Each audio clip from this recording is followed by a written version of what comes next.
This moral libertarian manifesto is intended as an introduction to the idea of moral libertarianism, a new principled way of looking at classical liberalism in our modern world. If you want to know more about moral libertarianism and how it can be applied, you can read my books, The Moral Libertarian Horizon, Volume 1 and 2, for a good start. So, let me present the Moral Libertarian Manifesto, written in 2018.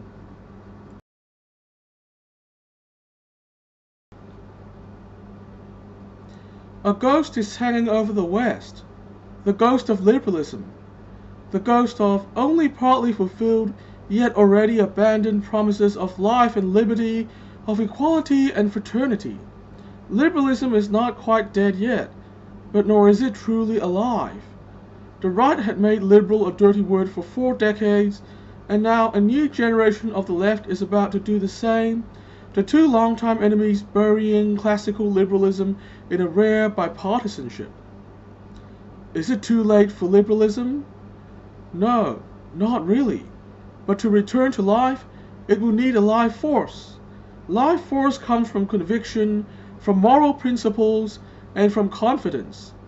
Only the moral libertarian idea, with its grounding in the one simple principle of morality that has been the unspoken core of liberal thought in history, will we be able to resuscitate liberalism and return it to its previous vitality. Moral libertarians seek to clearly spell out their principle of equal moral agency, and vigorously apply it and defend it in the free market of ideas. The rest of this manifesto is structured similarly to Karl Marx's famous Communist Manifesto of 1848, not because we are Marxists, but because it is a familiar format, and the historic spread of Marxism is testament to the effectiveness of this format. We hope that the moral libertarian idea will spread far and wide.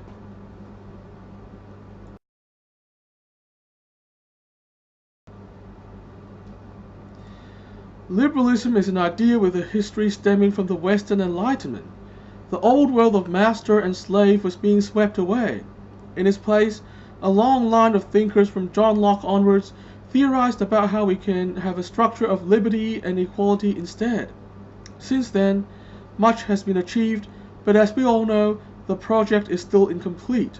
Furthermore, the rise of new forms of collectivism have repeatedly threatened to put liberal ideas in the dustbin of history. But it would be too soon to declare the irrelevance of liberalism. Why? Liberalism is the most moral ideology. Classical liberalism will be left standing the victor, like in the post-war period, as long as it has not been completely killed. Therefore, our mission is to give liberal ideals as much life force as possible.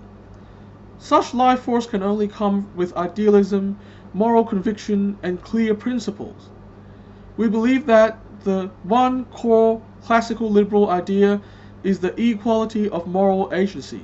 That is, each and every individual should have equal ability to live and act out their sincerely held vision of morality, and no outside force, no matter if it is an individual despotic ruler or the tyranny of the collectivist pressure, should be able to diminish any part of this. This is in fact the only morally valid structure for society, because as inherently flawed human beings, none of us are morally correct all the time. Therefore, to be able to force another to abide by one's moral values will inevitably mean forcing another to act in a way that is immoral, at least some of the time. To allow this would effectively be to allow the wrong to triumph over the right. Consistent with our core principle, moral libertarians will strictly uphold the freedom of speech and freedom of conscience for all, and the freedom of religious belief for all. We will also strongly support reforms that remove state-sanctioned inequality of moral agency. We will argue for the equal respect of individuals, regardless of their characteristics or their political beliefs, left, right, or center. We strongly oppose, on principle, all discriminatory treatment, whether justified from conservative grounds of tradition or progressive grounds of historical debt, disadvantage, or reparations.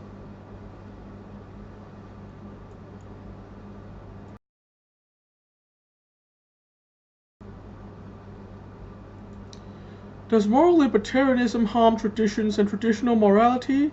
No, it doesn't. Simply, moral libertarians oppose the top-down maintenance of tradition by those in power, but people are free to live by, embrace, and promote traditional points of view.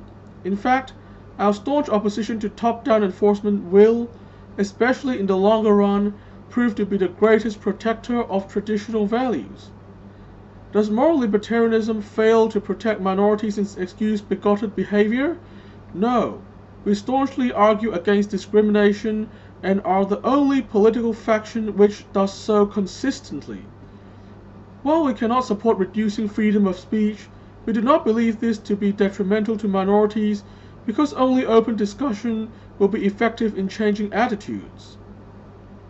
Does moral libertarianism, with its encouragement of individualism, encourage selfishness and discourage communitarian thinking?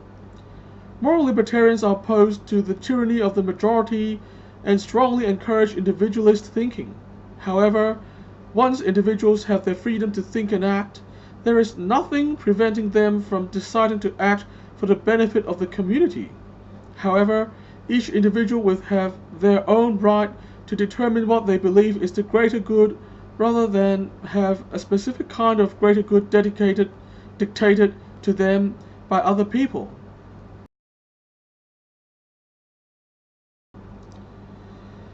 Moral libertarians explicitly state the assumption that underlies all other liberal movements. Thus, its worldviews and aims do not differ from any other liberal movement at the core. The main difference is that we explicitly proclaim and live by the principle of equal moral agency. Therefore, we avoid being liberal in technicality, but being illiberal in practice.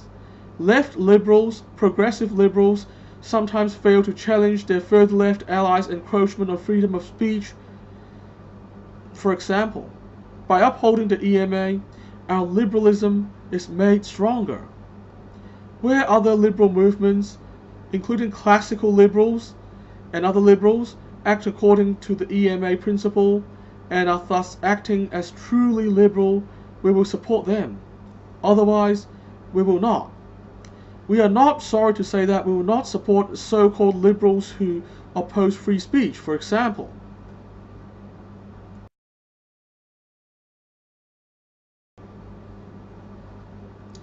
In culture, we will uphold the freedom of speech and conscience for all. We will staunchly oppose any move towards so-called safe speech and any attempts at no platforming speakers, no matter what their political stance is. We will uphold freedom of religion for every individual, including the right to religious attire and the right to promote religious-based beliefs, for example, the wide variety of religious views on abortion. We will also uphold the right of individuals to be entitled to express their sincerely held beliefs and truths, regardless of race, gender, or sexuality. Therefore, we support religious liberty and we support LGBT liberty equally, for example. We will discourage everyone in society from taking cultural opinion personally or adopting a victim mentality, because this will be bad for rational discourse in the free market of ideas. In politics, we will advocate for the removal of state-sanctioned inequalities on every ground. We will also advocate for strong action to protect the sanctity of free speech and the prevention of so-called safe speech and no platforming from becoming the new norm.